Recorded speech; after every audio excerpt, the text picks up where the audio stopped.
નમસ્કાર વિદ્યાર્થી મિત્રો, તમારું હાર્દિક સ્વાગત છે એજ્યુકેશન ઇન ગુજરાતી ચેનલ પર। આજનો આપણો ટોપિક છે ધોરણ 10 વિષય સોશિયલ સાયન્સ। તેમાં આપણે જોઈએ ચેપ્ટર પહેલું, તેમનું નામ છે ભારતનો વારસો। તેમાં આપણે વિભાગ એમાં જોઈએ કે નીચે આપેલા પ્રશ્નોનો માગ્યા મુજબ ઉત્તર આપો, પ્રત્યેકનો 1 ગુણ છે। તેમાં પ્રશ્ન પહેલો જોઈએ કે યોગ્ય જોડકા જોડો। ઉત્તરના ખાનામાં વિભાગ બનો ક્રમાંક આપણે લખવાનો છે। તેમાં આપણે જોઈએ પહેલું જોડકું છે વિભાગ અમાં સ્થળના નામ આપેલા છે અને વિભાગ બમાં મેળાઓના નામ આપેલા છે।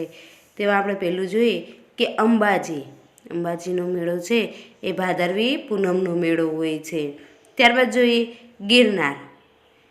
ગિરનાર એટલે કે ભવનાથનો મેળો, ધોળકા એટલે વૌઠાનો મેળો અને આહવા તેમાં આવશે ડાંગ દરબારનો મેળો। ત્યારબાદ આપણે જોઈએ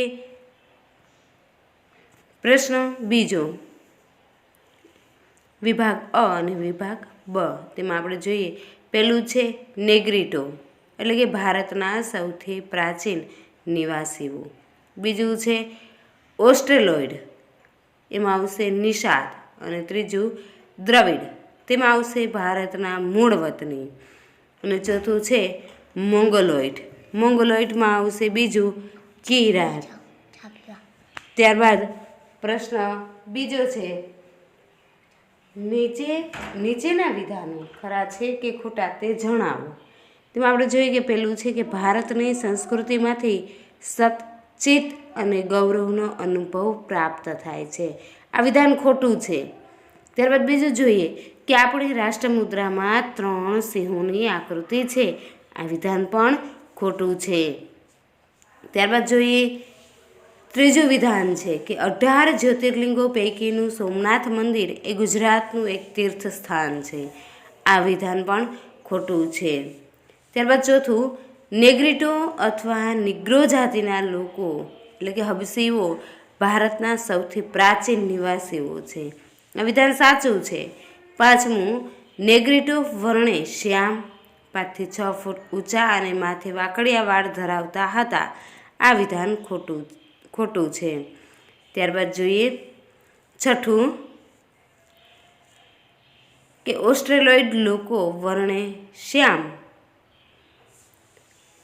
લાંબુ અને પહોળું માથું, ટૂંકું કદ અને ચપટું નાક ધરાવતા હતા, આ વિધાન ખરું છે। અને સાતમું દ્રવિડ પ્રજા મૂળ ભારતની હતી, આ વિધાન સાચું છે। ત્યારબાદ જોઈએ પ્રશ્ન નંબર 3 કે નીચેના પ્રશ્નોના 1-2 શબ્દમાં ઉત્તર લખો। તેમાં પહેલું છે કે વિશ્વમાં એશિયાઈ સિંહો ગુજરાતના કયા જંગલોમાં જોવા મળે છે? જવાબ આવશે ગીરના જંગલોમાં। ત્યારબાદ બીજું કે ભારતની શિલ્પ સ્થાપત્યની કલા કેટલા વર્ષ જેટલી પ્રાચીન છે? જવાબ આવશે 5000 વર્ષ। અને ત્રીજું ભારતના સૌથી પ્રાચીન નિવાસીઓ કોણ છે? તો કે નેગ્રીટો અથવા નિગ્રો। ત્યારબાદ જોઈએ વિધાન ચોથું કે શ્યામ રંગ, લાંબુ અને પહોળું માથું, ટૂંકું કદ, ચપટું નાક એ કઈ પ્રજાની શારીરિક વિશેષતા હતી? તો તેનો જવાબ જોઈએ ઓસ્ટ્રેલોઇડ પ્રજાની એટલે કે નિષાદ પ્રજાની। ત્યારબાદ પાંચમું છે દ્રવિડોમાં કઈ કુટુંબ પ્રથા પ્રચલિત હતી? તો કે માતૃમૂલકની। છઠ્ઠું કઈ પ્રજા ઉત્તર પશ્ચિમ ચીનમાંથી તિબેટ થઈ ભારતમાં આવી હતી? તેમાં જવાબ આવશે મોંગોલોઇડ। સાતમું આર્યો બીજા કયા નામે ઓળખાતા હતા? તો કે નોર્ડિકના નામે। આઠમું વિધાન આર્યોએ વાયવ્ય ભારતને કયું નામ આપ્યું હતું? સપ્તસિંધુનું। અને નવમું છે ઉત્તરાર્ધ નૃત્ય મહોત્સવ ક્યાં ઉજવાય છે? મોઢેરામાં। 10મું વડનગરમાં કયો મહોત્સવ ઉજવાય છે? તાનારીરી। 11મું ભાવનગર જિલ્લામાં કયું જૈન તીર્થ આવેલું છે? પાલીતાણા। અને 12મું છે અમદાવાદમાં કઈ જાણીતી મસ્જિદ આવેલી છે? જામા મસ્જિદ।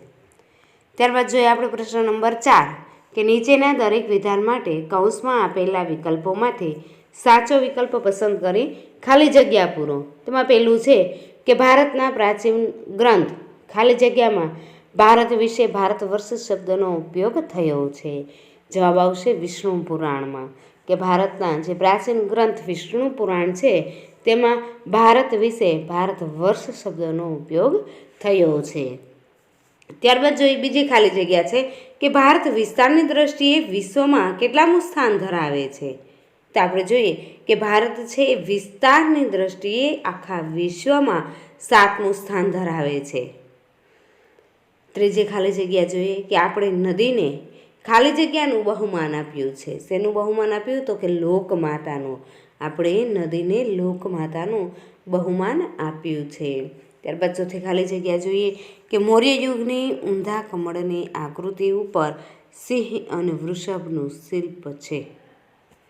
5મું પુરાતત્વીય મહત્વ ધરાવતું લોથલ છે એ ધોળકા તાલુકામાં આવેલું છે. અને 6થું છે કે મોઢેરાનું સૂર્ય મંદિર એ ઐતિહાસિક મહત્વ ધરાવતું જોવાલાયક સ્થળ છે. ત્યારબાદ જોઈએ કે સાતમી ખાલી જગ્યા કે ભારતમાં આવેલા આર્યો ઓસ્ટ્રેલોઇડ લોકોને ખાલી જગ્યા કહેતા. તેમાં આવશે નિષાદ. અને 8મું છે મોંગોલોઇડ લોકો પીળા વર્ણના હોવાથી તેઓ ખાલી જગ્યા તરીકે ઓળખાતા. કે મોંગોલોઇડ લોકો છે એ પીળા વર્ણના હોવાથી તેઓ છે કિરાત તરીકે ઓળખાતા હતા. ત્યારબાદ 9મું જોઈએ કે ભારતની સંસ્કૃતિ અને સભ્યતાના વિકાસમાં ખાલી જગ્યા પ્રજાનો ફાળો વિશિષ્ટ છે. તેમાં આવશે ઓસ્ટ્રેલોઇડ. અને 10મું આર્યો અન્ય પ્રજા કરતાં વધુ વિકસિત હતા. તેમાં આવશે આર્યો છે એ અન્ય પ્રજા કરતાં વધારે વિકાસશીલ વિકસિત હતા. ત્યારબાદ આપણે જોઈએ પ્રશ્ન નંબર 5 કે નીચેના પ્રશ્નો માટે આપેલા વિકલ્પોમાંથી સાચો વિકલ્પ શોધી અને ઉત્તર લખો. એમાં પહેલું વિધાન જોઈએ કે ભારતની પ્રજા અતિ પ્રાચીન યુગથી પર્યાવરણ પ્રેમી રહી છે. તેની સાક્ષી છે પ્રજાનો વૃક્ષ પ્રેમ. ત્યારબાદ બીજું જોઈએ કે નીચે આપેલ ચિત્ર કઈ સંસ્કૃતિની યાદ અપાવે છે? તો કે સિંધુ ખીણની. ત્રીજું આપણા બંધારણની કઈ કલમમાં ભારતના સાંસ્કૃતિક વારસાના જતન માટે નાગરિકની મૂળભૂત ફરજો દર્શાવેલી છે? તેમાં આવશે કલમ 51 કમાં. ત્યારબાદ જોઈએ દ્રવિડ કુળની ભાષાઓમાં નીચેનામાંથી કઈ ભાષાનો સમાવેશ ન કરી શકાય? તેમાં આવશે એ હિન્દી. 5મું છે કે નીચેના પૈકી કઈ જોડી સાચી છે? તેમાં આવશે ઉત્તરાર્ધ નૃત્ય મહોત્સવ મોઢેરા. ત્યારબાદ આપણે જોઈએ વિભાગ બી. નીચેના પ્રશ્નોના ટૂંકમાં ઉત્તર લખો. પ્રત્યેકના 2 ગુણ છે. તેમાં પહેલું છે કે ભારતની વિશેષતાઓ જણાવો અથવા સંસ્કૃતિના સંદર્ભમાં ભારતનો પરિચય આપો. તેમાં આપણે જોઈએ કે ભારતના પ્રાચીન ગ્રંથ વિષ્ણુ પુરાણમાં ભારત માટે ભારત વર્ષ નામનો ઉલ્લેખ થયો છે. ભારતમાં શુભ કાર્યોની શરૂઆતમાં લેવાતા સંકલ્પોમાં ભારત વર્ષ, ભારતખંડ, જંબુદ્વીપ, આર્યાવર્ત વગેરે શબ્દોનો ઉપયોગ થાય છે. ભારત ઉત્તરે હિમાલય અને પૂર્વ પશ્ચિમ તથા દક્ષિણ દિશાઓમાં સમુદ્ર જેવી કુદરતી સીમાઓ ધરાવે છે. વિશ્વમાં ભારત વિસ્તારની દ્રષ્ટિએ 7મું અને વસ્તીની દ્રષ્ટિએ બીજું સ્થાન ધરાવે છે. ભારત આપણને અને વિશ્વની પ્રજાને સમૃદ્ધ અને વૈવિધ્યપૂર્ણ સાંસ્કૃતિક વારસો આપ્યો છે. ત્યારબાદ આપણે જોઈએ કે બીજું વારસો એટલે શું? તો કે સંસ્કૃતિની અનેકવિધ બાબતો એક પછી એક પેઢી પોતાની અનુગામી પેઢીને આપે. એ પેઢી પોતે શીખેલ કે મેળવેલ બાબતો તેમાં ઉમેરે છે અને વળી એ પેઢી પોતાની અનુગામી પેઢીને બધું શીખવે છે અને આપે છે. આમ પેઢી દર પેઢી જે કંઈ આપણને મળે છે તેને વારસો કહે છે. ત્યારબાદ ત્રીજો પ્રશ્ન જોઈએ કે પ્રાચીન ભારતમાં આવેલ વિદેશી પ્રજાનું ભારતીયકરણ કેવી રીતે થયું? તો કે સમયાંતરે ભારતમાં અનેક વિદેશી પ્રજા આવી. લાંબા સમયના વસવાટને કારણે ભારત તેમનું વતન બની ગયું. આ બધી પ્રજા વચ્ચે લગ્ન સંબંધો દ્વારા સંમિશ્રણ થતું ગયું. બધાને વિશિષ્ટ રહેણી કહેણી, અનેક ભાષાઓ, વિચારો, ધાર્મિક માન્યતાઓ વગેરે દ્વારા પણ તેઓનો સમન્વય થતો ગયો. આમ પ્રારંભકાળથી જ ભારતમાં એક સમન્વયકારી સંસ્કૃતિનું નિર્માણ થતું રહ્યું. ભારતીય સંસ્કૃતિમાં વિદેશી પ્રજાનું વિલીનીકરણ એટલી હદે થયું હતું કે તેમનું સ્વતંત્ર અસ્તિત્વ જ ન રહ્યું, એટલે કે એ વિદેશી પ્રજાનું ભારતીયકરણ થવું. ત્યારબાદ જોઈએ પ્રશ્ન નંબર 4 કે કયા શિલ્પો અને સ્થાપત્ય જોઈને આપણને આપણા સાંસ્કૃતિક વારસા પ્રત્યે આદર અને ગર્વ અનુભવાય છે? તેનો જવાબ જોઈએ કે મૌર્ય યુગની ઊંધા કમળની આકૃતિ પર સિંહ અને વૃષભનું શિલ્પ, બુદ્ધની પ્રજ્ઞા પાર્વતીનું શિલ્પ, સારનાથની ધર્મચક્ર, પ્રવર્તનવાળી મહાત્મા ગૌતમ બુદ્ધની પ્રતિમા અને ગુપ્ત યુગની કાલખંડની જેમ તીર્થકરોની પ્રતિમાઓ, રાષ્ટ્રકૂટ રાજાઓના સમયની ઇલોરાની ગુફાઓ વગેરે જોઈને આપણને આપણા સાંસ્કૃતિક વારસા પ્રત્યે આદર અને ગર્વ અનુભવાય છે.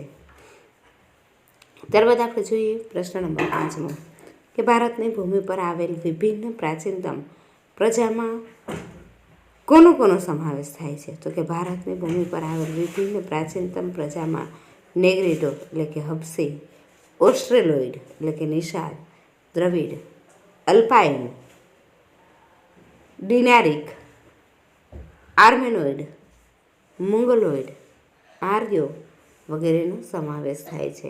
દ્રવિડો ભારતમાં આવીને વસ્યા એ પહેલાં આ પ્રજા ભારતમાં રહેતી હતી. ત્યારબાદ આપણે જોઈએ ઓસ્ટ્રેલોઇડ પ્રજાના લક્ષણો જણાવો. તેમાં જોઈએ કે તે અગ્નિ એશિયામાંથી ભારતમાં આવેલી પ્રજા હતી. આર્યો તેમને નિષાદ કહેતા હતા.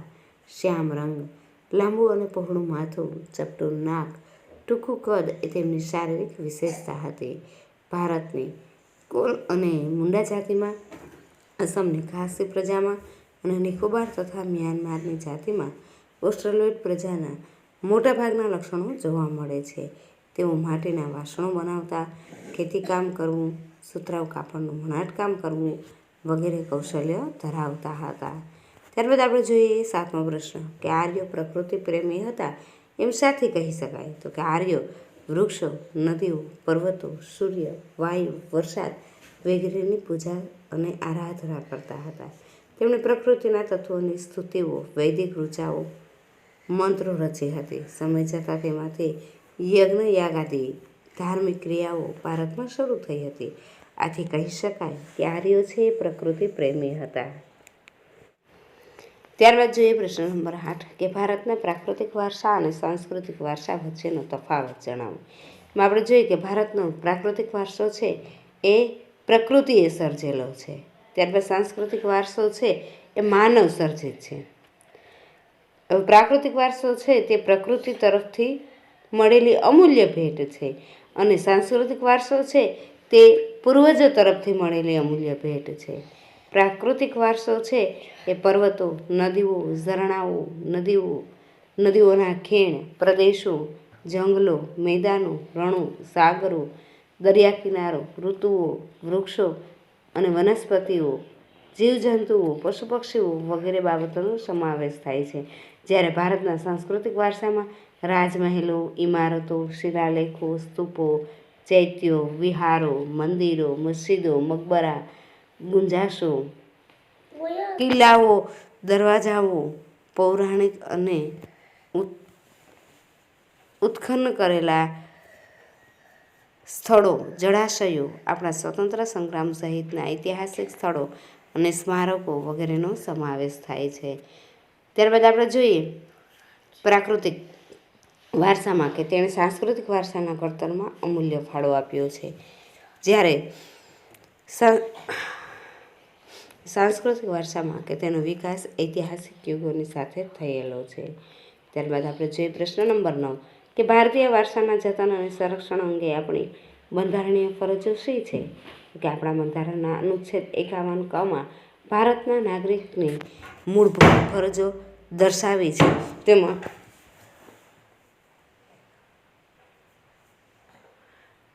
છ જ અને 2 એટલે કે 6, 7 અને 9માં ભારતના ભવ્ય સાંસ્કૃતિક વારસાના જતન માટે નીચેની ફરજોનો સમાવેશ કરવામાં આવ્યો છે. આપણી સમન્વય પામેલી સંસ્કૃતિના સમૃદ્ધ વારસાનું મૂલ્ય સમજીને તેની જાળવણી કરવી, દેશના જંગલો, તળાવો, નદીઓ, સરોવરો તેમજ વન્ય પશુ પક્ષીઓ સહિત કુદરતી પર્યાવરણનું જતન અને સંવર્ધન કરવું, બધા જીવો પ્રત્યે દયા દાખવવી, દેશની જાહેર મિલકતોનું રક્ષણ કરવું, હિંસાનો ત્યાગ કરવો, આપણા સાંસ્કૃતિક વારસાના પ્રતીક અને પ્રાચીન સ્મારકો તથા ઐતિહાસિક અને ધાર્મિક મૂલ્યો અને મહત્ત્વ ધરાવતા સ્થળોને કોઈ પણ પ્રકારનું નુકસાન ન પહોંચાડવું અને તેમનું જતન કરવું એ આપણા સૌની ફરજ છે.